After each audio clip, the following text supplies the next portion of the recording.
क्यों? कारण धनुषा तोड़ दिले के धनुषा तोड़ दिले।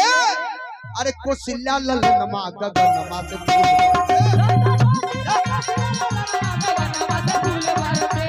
तोड़ दिले कौशल्या ललनमा गगनमा से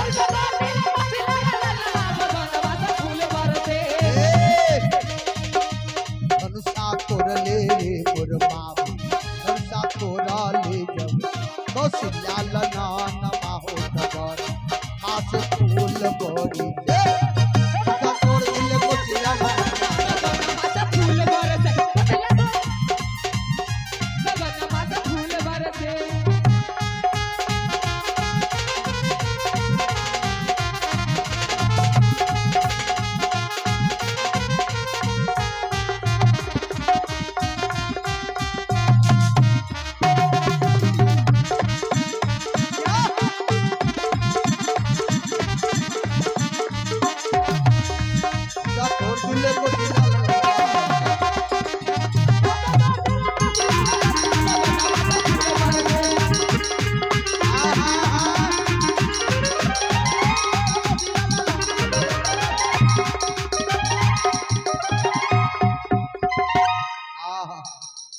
गगनमा से फूल बरसी